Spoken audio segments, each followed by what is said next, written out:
Do you use supplemental oxygen? Are you struggling big time with day-to-day tasks? Does your oxygen make doing simple things like grocery shopping feel like an Olympic event? Does doing laundry throw out your back on the regular? What about opening the door? Well, we have the solution for you. Introducing Elevate O2. Our technology gets you back in the game, whether it's running, tennis, or even soccer. Elevate O2 allows you to focus on the activities you enjoy and not your oxygen.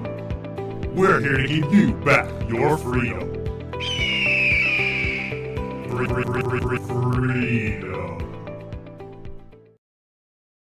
Hello, we are Group 18, and today we will be presenting on our project, the Sport Ready Oxygen Backpack and Control System. Our team consists of Nils Carlson, Sarah Davis, Rafael De Oliveira, Maya Ellis, Brett Giolis, and Hunter Mansfield. We are seeing an increase in people using supplemental oxygen due to conditions such as COPD, pulmonary hypertension, and now long-term effects of COVID-19. People with these conditions are finding it very difficult to remain or become active with the available equipment, even though it is often vital for their health. After doing a market analysis for what is readily available, we found that there are no options for active use. The most available options are the backpack and sling shown here, and they are flimsy, not ergonomic, and not comfortable. Our solution is a lightweight ergonomic backpack with an autonomous oxygen delivery system. For this project, there were a couple of goals and objectives that we wanted to meet. First, we needed to develop an autonomous oxygen control system that uses an ear oximeter to read the blood oxygen levels and heart rate of the user. This ear oximeter data will then be used to control the flow of oxygen to the user. This would be regulated by a valve that will pinch the cannula so the flow is unrestricted or restricted. Figure 2 shows the pseudocode for the control system. For SpO2 levels between 93 and 97, there will be no change in valve position. But if the SpO2 level is greater than 97 and less than 93, the valve will use PID position control to adjust its location to allow the flow of oxygen to the user. Second, we determined that we needed to design an improved housing that would secure liquid or compressed oxygen tank and our delivery system. This housing needed to be ergonomic, lightweight, and comfortable to the user. There are several backpacks on the market that house liquid oxygen tanks, but they are all one backpack fits all, with the fit being intended to work the same for all users and all activities. But these bags are not suitable for active patients with oxygen supplementation needs. A key component for our project was designing a sport-ready backpack more compatible with strenuous exercise. Our process for designing our backpack included generating an initial design. We all came together and decided the key items that our backpack needed to include. This included being lightweight and comfortable, having the backpack be secure on the user. Its weight must be under 8 pounds. It must include one hip strap and one chest strap, and must have an internal frame to hold the oxygen tank securely in place. We then made a prototype backpack using an older backpack that had a chest and hip strap. We used Kydex sheets to make a custom mold to hold and secure the liquid oxygen tank. Our final design was able to meet all of our requirements and specifications for the backpack. It utilized both a chest and hip strap and had a custom frame and strapping system inside to secure the tank and to secure the control system. To prove useful to our targeted users, our system needed to detect drops in oxygen level automatically.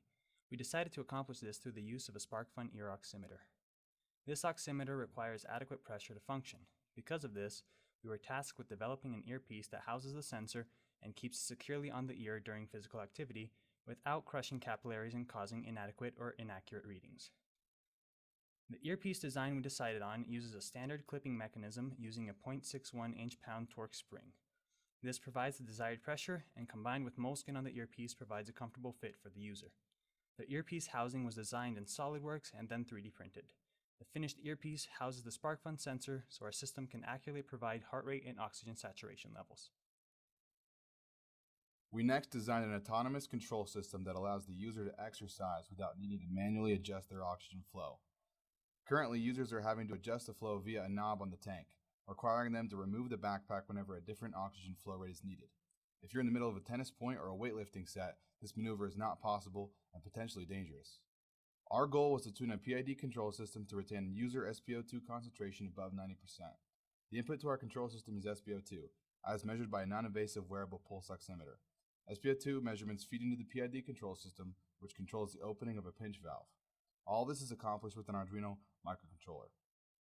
Due to the complexity of the system, the lack of literature, and safety concerns, little testing has been done on the control system itself. Current data from preliminary oximeter testing suggests our custom oximeter setup on the earlobe is just as effective as FDA-approved finger oximeters, and our control system shows well-timed opening and closing of the valve in response to changing SpO2 measurements. We have successfully completed this project. We fabricated a working prototype for our backpack that met all of our objectives. With our backpack prototype, we went into the field to collect more concrete and complete data, which guided us in our final design decisions. The backpack has shown to more equally distribute pressure, as well as receive a higher comfort and stability rating from user testing. Our data told us what kind of oximeter and which location will give the fastest and most accurate response to deoxygenation, allowing for the optimal feedback for our control system. In the future, we can work towards customizing our PID parameters, finding the optimal values to keep user oxygen above 90% without wasting oxygen. We could also incorporate machine learning to predict deoxygenation before the sensor is able to detect it.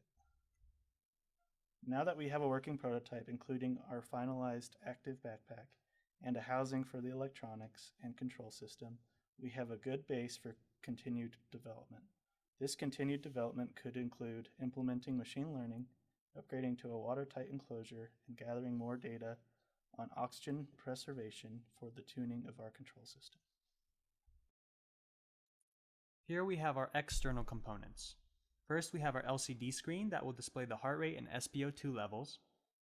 We have our ear oximeter to read the current SpO2 levels.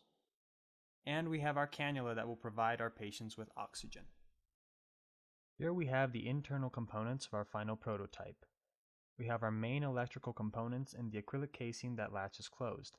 Above it, in the smaller acrylic box, is the valve that modulates our oxygen levels. Both are strapped securely to the inside of the backpack to prevent shifting of the components during movement. Adjacent to these is the Helios oxygen tank. The knob will be completely open to provide the oxygen that will then be controlled by the valve. So here we have our electrical components, our Arduino, our voltage regulator, our motor driver, our SD card data logger, and our valve up at the top.